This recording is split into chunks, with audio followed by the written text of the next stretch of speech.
Pada zaman dahulu kala, hiduplah seorang pemuda bernama Serunting.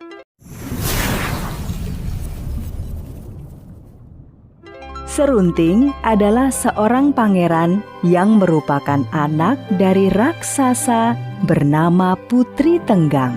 Suatu hari, Serunting menikah dengan seorang gadis desa. Gadis desa tersebut memiliki seorang adik yang bernama Arya Tebing.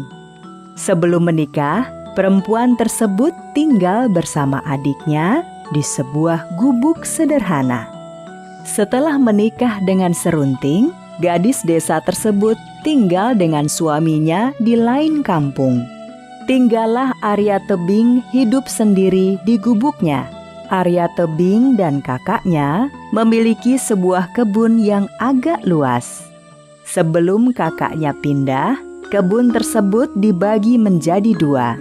Satu untuk Arya Tebing dan satunya lagi untuk kakaknya. Kebun tersebut dibagi menjadi dua dengan pembatas sebuah batang pohon besar. Bagian kebun sebelah kiri menjadi milik Arya Tebing dan sebelah kanan menjadi milik kakaknya. Beberapa hari kemudian, setelah pembatas kebun tersebut dipasang, turunlah hujan dengan sangat deras. Hujan berlangsung lama dari pagi hingga malam. Setelah hujan turun dengan deras, keesokan harinya pagi sangat cerah. Matahari bersinar terang seperti biasanya. Namun, suatu keanehan terjadi. Terlihat warna kemilau keemasan di batang pohon yang dijadikan pembatas kebun milik Arya Tebing dan kakaknya. Arya Tebing yang datang melihat kebunnya terkejut ada jamur emas yang tumbuh di batang kayu pembatas kebun. Arya Tebing melihat jamur emas tersebut tumbuh di bagian batang pohon yang mengarah ke kebunnya. Sedangkan di bagian batang pohon yang mengarah ke kebun kakaknya hanya tumbuh jamur biasa. Arya Tebing pun segera memetik jamur emas tersebut. Keesokan hari, Arya Tebing datang lagi ke kebunnya dan melihat jamur emas tersebut tumbuh lagi. Arya Tebing sangat bahagia melihat jamur emas tersebut. Dia kembali memetik jamur tersebut. Setiap pagi, Arya Tebing pun pergi ke kebunnya dan memetik jamur emas. Lama-kelamaan, jumlah emas yang dipetiknya terkumpul sangat banyak. Arya Tebing kemudian menjual jamur emas yang tumbuh di batang pohon tersebut. Kehidupannya pun menjadi lebih baik. Rumahnya dibangun sehingga tidak lagi berupa gubuk. Suatu hari, secara diam-diam, Serunting mengikuti Arya Tebing yang hendak pergi ke kebun. Ketika hendak memetik jamur emas, Arya Tebing tiba-tiba dikejutkan oleh kehadiran Serunting. Hai Arya Tebing, ternyata selama ini kamu mencurangiku. Kenapa batang pohon pembatas ini kamu ubah posisinya? Apa maksud Kakanda? Kamu sengaja mengubah posisi batang pohon ini, sehingga jamur emas yang harusnya tumbuh ke arah kebunku malah tumbuh ke arah kebunmu. Itu tidak benar Kakanda. Aku tidak pernah melakukannya. Untuk apa aku mengubah posisi batang pohon yang besar ini? Lagi pula, kalau Kakanda menginginkan jamur emas ini, aku bisa memberikannya untuk Kakanda. Semua emas ini seharusnya jadi milikku. Engkau tidak berhak atas emas itu. Jika kamu tidak mau memberikan semua emas itu kepadaku, maka ayo kita berkelahi. Yang menang berhak memiliki semua emas itu. Arya Tebing terkejut mendengar Serunting menantangnya berkelahi. Arya Tebing berpikir sebentar dan kemudian menjawab tantangan Serunting. Baiklah, aku terima tantangan Kakanda. Tapi beri aku waktu seminggu untuk bersiap-siap. Baiklah, aku beri waktu seminggu. Semoga engkau bisa banyak berlatih agar bisa menandingiku. Arya Tebing memikirkan cara bagaimana menghadapi Serunting. Dia harus menemukan siasat yang cerdik karena tidak mungkin mengalahkan Serunting yang terkenal sakti. Bagaimana cara mengalahkan Kakanda Serunting? Bagaimana ya?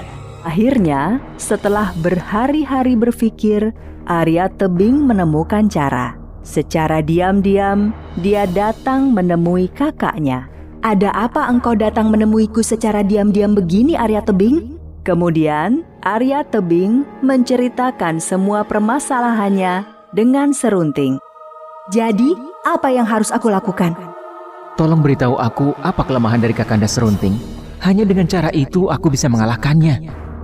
"Maafkan aku, Arya Tebing, tapi aku tidak bisa mengkhianati suamiku." Kalau aku sampai kalah, Kakanda Serunting pasti akan membunuhku.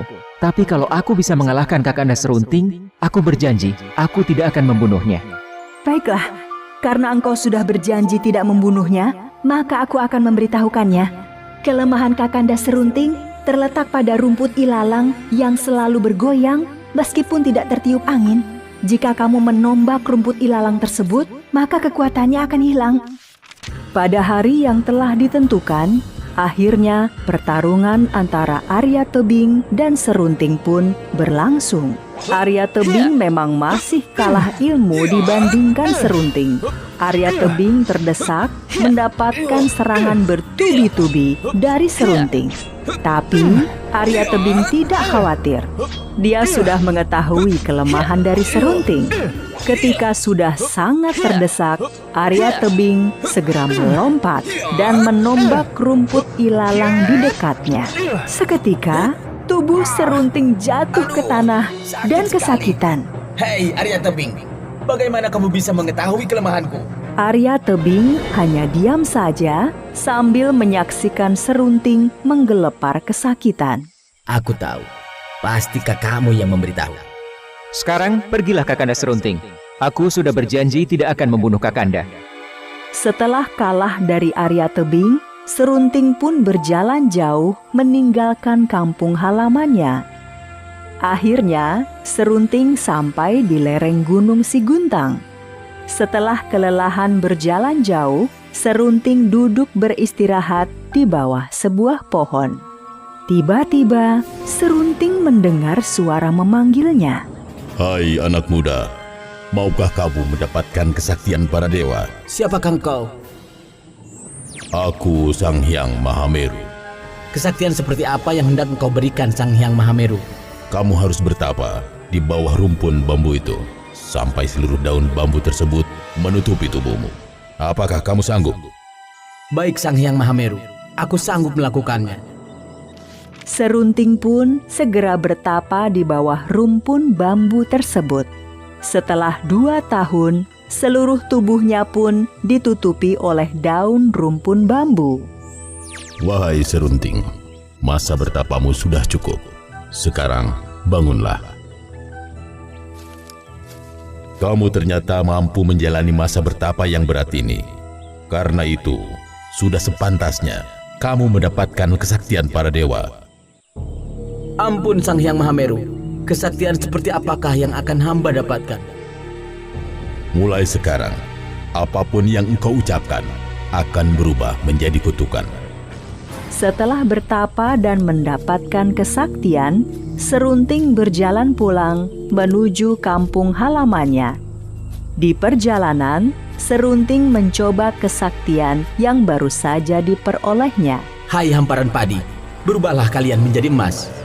Sungguh ajaib, hamparan padi di sawah itu pun berubah menjadi hamparan emas. Namun, Serunting tidak mengambil emas-emas tersebut. Dia hanya melanjutkan perjalanan. Hai sungai yang mengering, berubahlah menjadi sungai yang mengalirkan air jernih. Sungai yang kering tersebut pun tiba-tiba mengalirkan air yang jernih. Karena kesaktiannya tersebut, Serunting pun dijuluki si pahit lidah, karena apapun yang diucapkannya menjadi kenyataan. Setelah bertapa selama 2 tahun, Serunting yang awalnya tamak ternyata sudah berubah menjadi manusia yang baik hati. Dalam perjalanan pulang, dia selalu berbuat baik dan menolong sesama. Setelah sampai di kampung halamannya, Serunting yang sudah mendapat julukan si pahit lidah pun tidak menaruh dendam kepada Arya Tebing. Serunting justru meminta maaf dan berjanji akan menjadi saudara yang baik bagi Arya Tebing.